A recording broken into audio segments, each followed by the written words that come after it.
Belle bonjour la Guyane, bonjour à vous, comment ça va? Heureux de vous retrouver. Eh bien vous voyez où, aujourd'hui il fait soleil, il fait beau temps à Paris. Je suis à Paris et regardez où je suis. Je suis devant le Stade de France s'il vous plaît.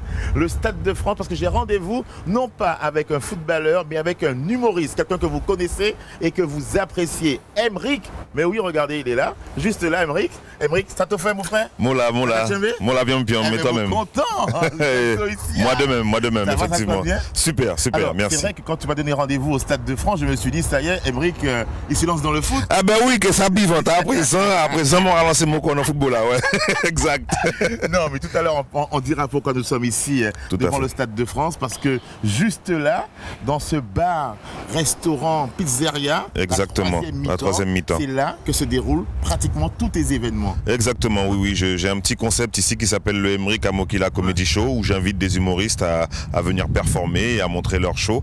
Ouais. Et donc voilà, donc tout se passe bien à chaque fois, c'est quasiment rempli à chaque fois, et donc voilà. Voilà, et c'est sympa. Emric, ta petite carrière, vraiment, sincèrement, ça se passe super bien pour toi. Oui, grâce à Dieu, il n'y a pas d'autre mot. Je suis très heureux de ce qui m'arrive en ce moment. Et donc j'en profite, on ne sait jamais. Alors, rappelle-nous un petit peu l'historique, Emric, avec l'humour. Ça a commencé comment?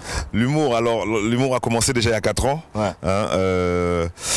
J'ai décidé de louer un théâtre sans avoir écrit quoi que ce soit. Et bon, après je me dis, bon, tout d'être fou. Donc moi, allez.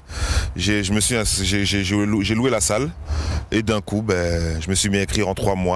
Je suis monté sur scène. Là, mon film monté, m'a dit ça y est, moi, c'est un humoriste. Ouais. C'est ce que je veux faire. Je veux vivre de ça et je vais essayer. Tu as eu la salle avant même de commencer. Avant même, voilà. J'ai eu la salle parce qu'on m'a souvent dit, mais lance-toi, fais. Et puis je suis là maintenant, j'ai peur parce qu'avec la musique, je me suis dit peut-être que les gens vont peut-être pas trop aimer le fait que je passe de la chanson. Musique, voilà. Donc j'ai eu peur, j'ai pris du temps. Ouais. Et quand je me suis lancé, je me suis dit non. Ouais.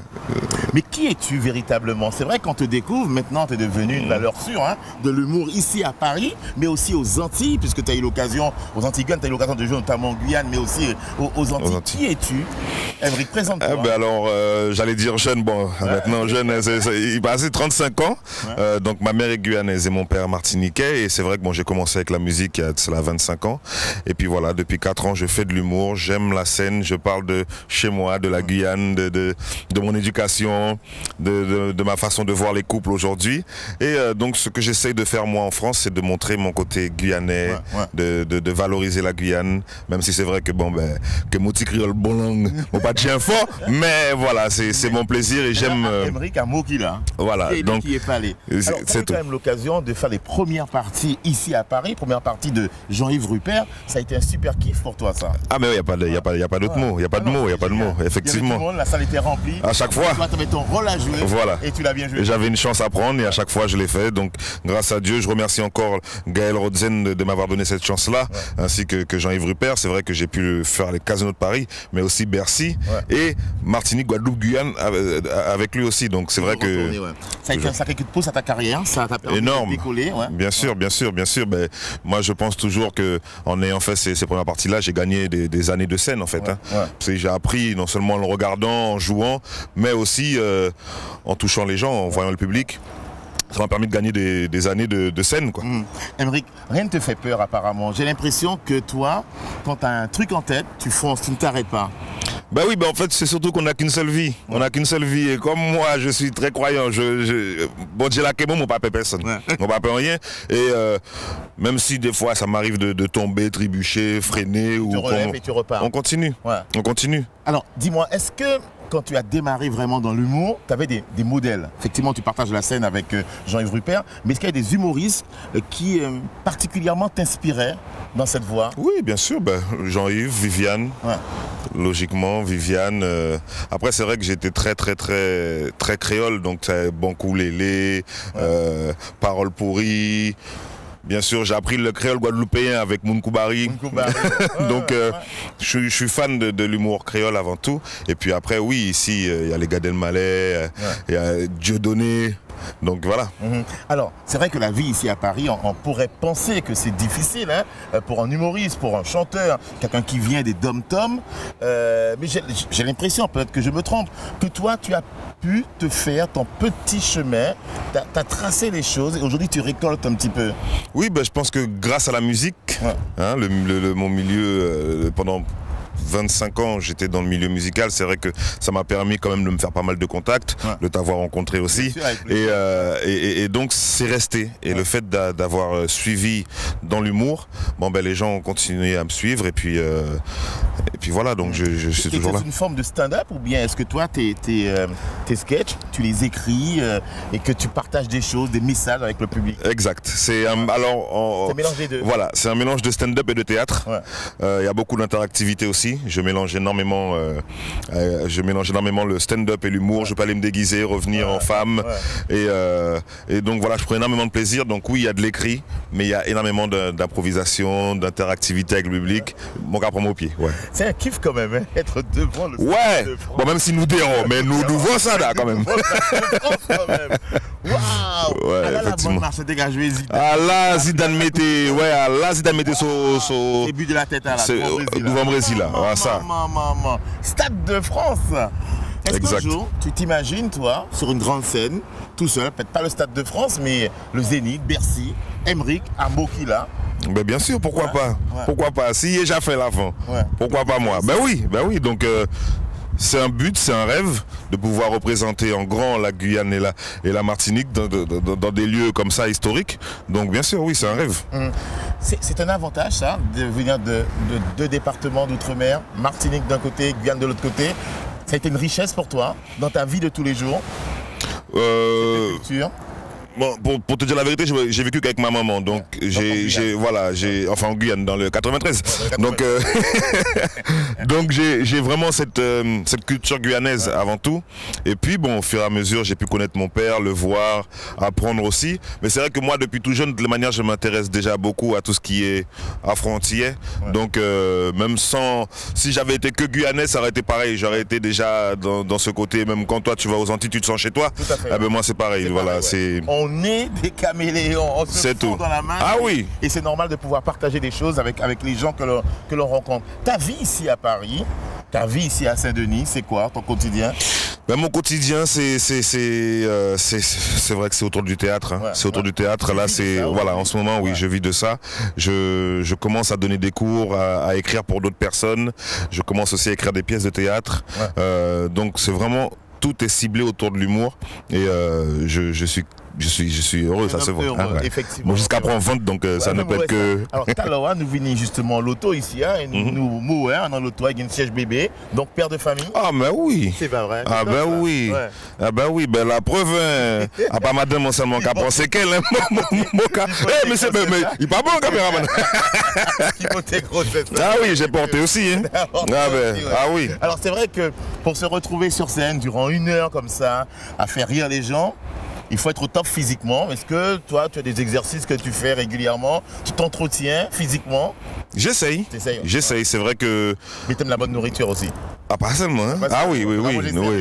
Non, par contre, non, c'est vrai que je mange pas énormément. Non, je mange pas énormément, mais le sport, des fois j'ai envie, des fois j'ai pas envie.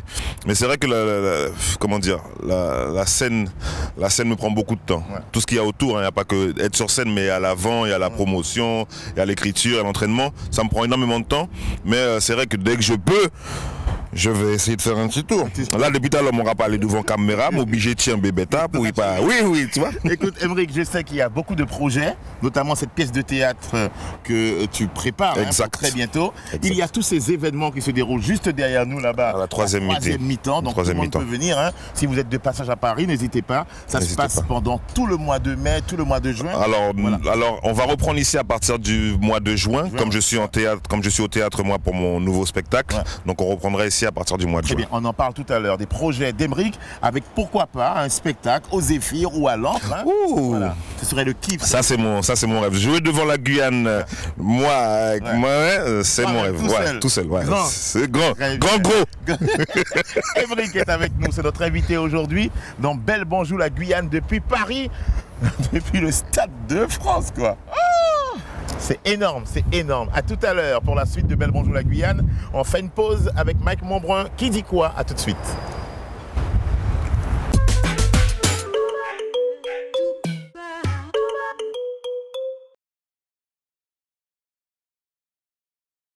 Combien de temps passes-tu par jour sur ton téléphone portable? Bah alors je vais pas calculer parce que c'est pas quelque chose que je vais rester dessus pendant des heures. Enfin après ça dépend, je vais peut-être être sur mon ordi regarder des films, mais mon portable c'est plus appeler, quelquefois jouer à des jeux, envoyer des messages. Je sais pas du tout, mais j'y passe beaucoup de temps. Ah, je vois que tu as tes écouteurs et tout. Tu écoutes de la musique souvent? Oui. Donc tu es souvent sur internet ou c'est juste pour écouter du son?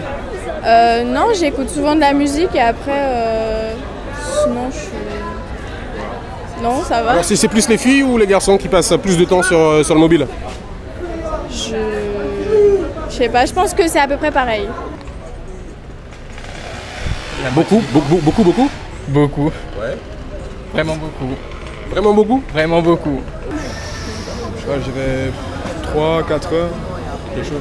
Oh, trop de temps. Quand j'ai du temps libre, je peux passer toute ma journée dessus en fait. Et sinon, entre les cours ou des trucs comme ça, donc je dirais ouais quand même assez souvent. Je sais pas du tout. T'es accro? Je sais pas, non, je pense pas être accro à mon téléphone. Ouais. Mais je préfère l'avoir avec moi. Mais...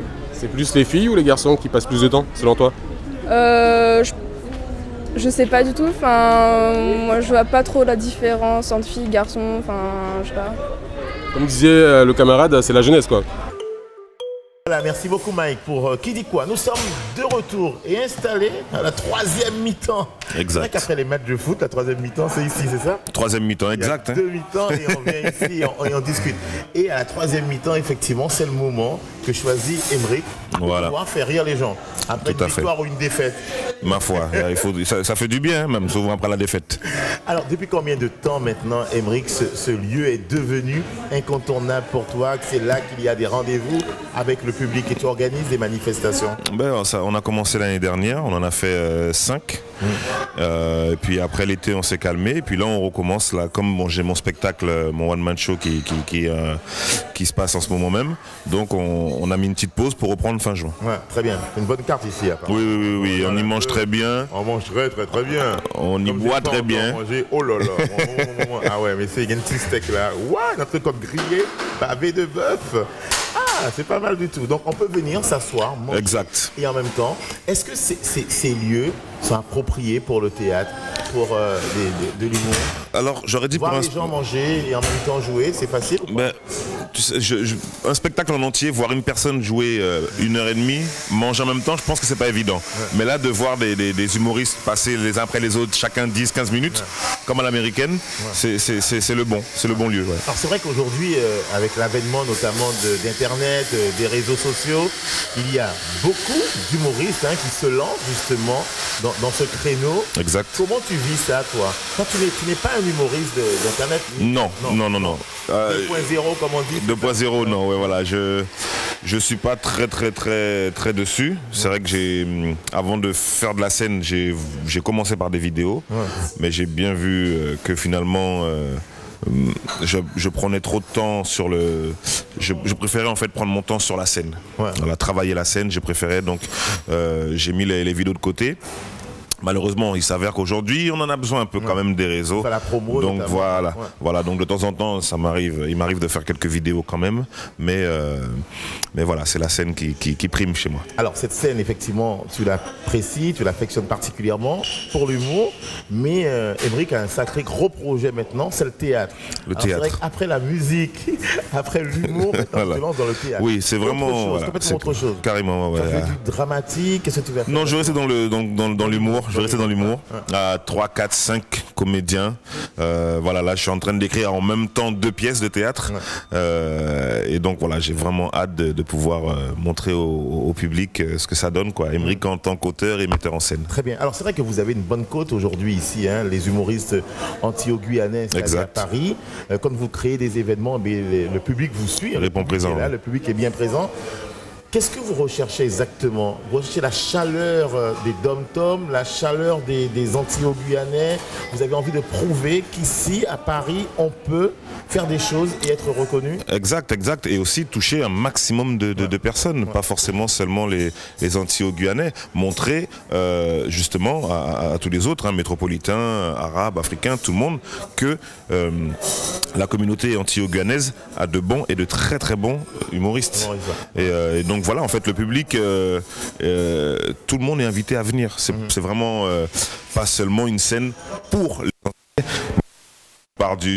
la plupart des gens qui viennent voir, ce sont des Antillais, mais il arrive d'avoir des métropolitains et quand ils partent, ils sont hyper satisfaits. Très bien, mais c'est génial. On fait une interview avec Emery, regardez un peu, les gens sont là, ils font des photos. Ouais, ils sont à 15 moun. Voilà. C'est super top, ça. Yes. C'est vraiment génial. Merci beaucoup. Gros coucou, en tout cas. Voilà, un beau moment que l'on passe ici. Quand tu te revois comme ça, sur une affiche, tu es comment? Fier? Fier, mon gars, dit, mais punaise, foot bien gros quand même. Mais sinon, oui, je suis très heureux vraiment. Et puis en plus, la personne que vous avez filmé, Dario, m'aide énormément. C'est lui qu'on peut voir ici, là, Dario Events, qui fait pas mal de choses ici et qui m'aide énormément sur ce projet-là. Sans lui, il n'y aurait pas eu mes spectacles pendant 3 mois. Et je le remercie énormément. Oui, je suis très fier. Et même lui, même s'il n'y a pas sa tête dessus. Est-ce que l'affiche là, ouais, il est fier. Ouais, lui aussi, lui, là, non mais lui, il se la raconte, lui, là. En plus, Missy rentre et sauve, vente tout ça, donc là. C'est bien. Émeric, je voudrais maintenant qu'on parle des événements à venir pour toi. Le mois de juin, tu te réinstalles ici ou bien tu vas ailleurs? Qu'est-ce que tu vas faire là? Juin, pour l'instant, donc avril, mai, enfin du moins mai et juin, je suis au théâtre tous les samedis. Au théâtre Le Mélo d'Amélie. Tous les samedis, les billets sont en vente sur Bizouk et Billets Réduc. Tous les samedis à 21h, je suis en spectacle pour mon nouveau spectacle qui s'appelle Vive l'amour ou pas. Donc voilà, je parlais d'éducation, je parlais d'amour, je parlais de séparation, de tout ça. On peut faire passer des messages aussi sérieux à travers une pièce de théâtre? Énormément, bien plus qu'on ne pense d'ailleurs. Énormément. Et de toute façon, moi je me sers de l'humour pour faire passer des messages. Pour faire passer des messages. Parce que, par exemple, je parle... Pour les gens qui ont pu voir le spectacle en Guyane, je parle d'éducation de nos parents, assez dur, avec les coups, mais cela ne voulait pas dire qu'ils ne nous aimaient pas.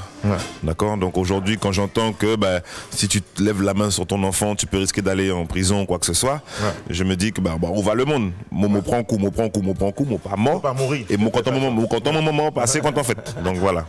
Alors, puisque tu as évoqué la Guyane, j'aimerais bien savoir à quand un spectacle pour la Guyane, à quand une scène à l'Ancre, aux Zéphyrs, pourquoi pas? Comme je te l'ai dit tout à l'heure, c'est mon rêve, c'est mon but.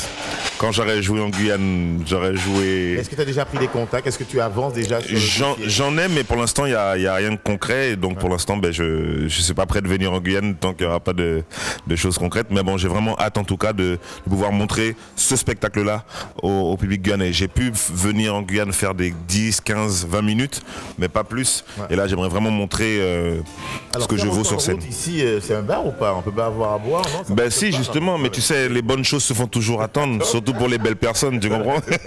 Donc si on pouvait avoir à boire, s'il vous plaît. Merci beaucoup, voilà, on est en train de discuter.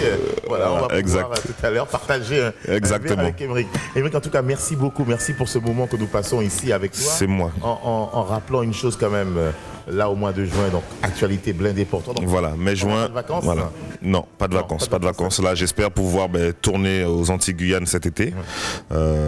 Et puis revenir fin d'année avec mon spectacle encore sur scène. Voilà. Vivre de ça, vivre de cette passion, c'est vraiment quelque chose que tu voulais depuis fort longtemps. Est-ce qu'on vit bien effectivement en faisant des pièces de théâtre, Tout dépend en fait, tout dépend. Il suffit que le public te suive et puis ça fonctionne. Là, c'est vrai qu'on est dans les débuts du spectacle. Merci beaucoup, monsieur. Oui, voilà, c'est pour moi le mojito sans alcool, c'est pour moi. Voilà, et puis voilà, le jus d'orange, c'est pour moi. Vous avez vu ça, on est sérieux à la télé. Hein. Merci.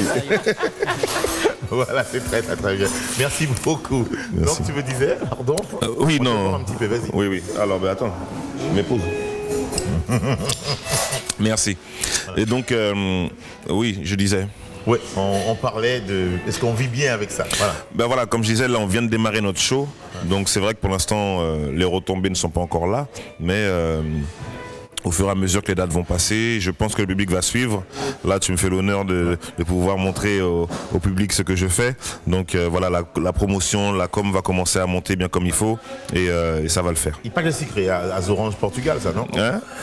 Ma savez. En même temps, il est bon. Ah ça, que ça chaleur, il est bon. Bon, tout le monde. Parce que c'est qu'à faire chaud. C'est ça. Bon, eh bien, Bokato, grand merci. C'est moi. À mon corps, merci. Bon courage pour la suite. Mais vous avez bien envie, vous savez, l'été ici, tu n'as pas qu'à jouer à sous-scène, tu n'as pas qu'à organiser des manifestations, tu n'as qu'à voyager, tu n'as qu'à aller en spectacle, tu n'as qu'à faire quelque chose. Voilà, ben oui, ces derniers temps, j'ai pu aller en Guadeloupe pour jouer avec Pat. Ouais. Il y a déjà 3 mois de cela, j'ai pu jouer avec Pat. Avant ça, j'étais en Martinique, donc pour jouer devant Tabou Combo. Ouais. En Guadeloupe, pardon, devant Tabou Combo. Ensuite, j'étais en Martinique, donc oui, ça arrive qu'on m'appelle pour venir jouer. Très bien, j'aimerais bien avoir une petite affiche, parce que, voilà, s'il vous plaît, passez-moi l'affiche, parce que je suis fan, hein. Je peux avoir un autographe, regardez. Oui, ma foi. Voilà. Je peux avoir un autographe, monsieur. Pas de problème. Voilà, qu'on puisse mettre au bureau quand on va retourner au pays. Donc voilà l'affiche de mon spectacle. Voilà. Le Mélo d'Amélie, magnifique, avec bien sûr Emric à Mokila. Emric, qu'on nous dit, force et courage. Merci beaucoup. Et puis voilà, tu peux me signer. Merci, yes. Voilà. Pas un problème. Tu mets à l'équipe Belle Bonjour la Guyane, depuis Paris, Emric à Mokila, tu peux le faire. On se retrouve très vite sur Guyane la première avec d'autres invités depuis Paris ou même encore depuis Apatoum, Papa Ichton. C'est une émission qui vous permet tout simplement de découvrir des Guyanais qui sont présents et qui font des choses pour bien sûr que l'on parle bien de nous. Merci beaucoup. Regardez-moi. Regardez ça un peu. Voilà. Tu vas connaître écrit, toi. Voilà, c'est qu'à signer pour vous. Merci. Bye bye, à très bientôt sur Guyane la première. Merci Emric. Hein. Merci à toi et merci. Gros bisous à la Guyane. Voilà, à très bientôt. Guyane première. Emric à Mokila. Autographe. Ciao, ciao.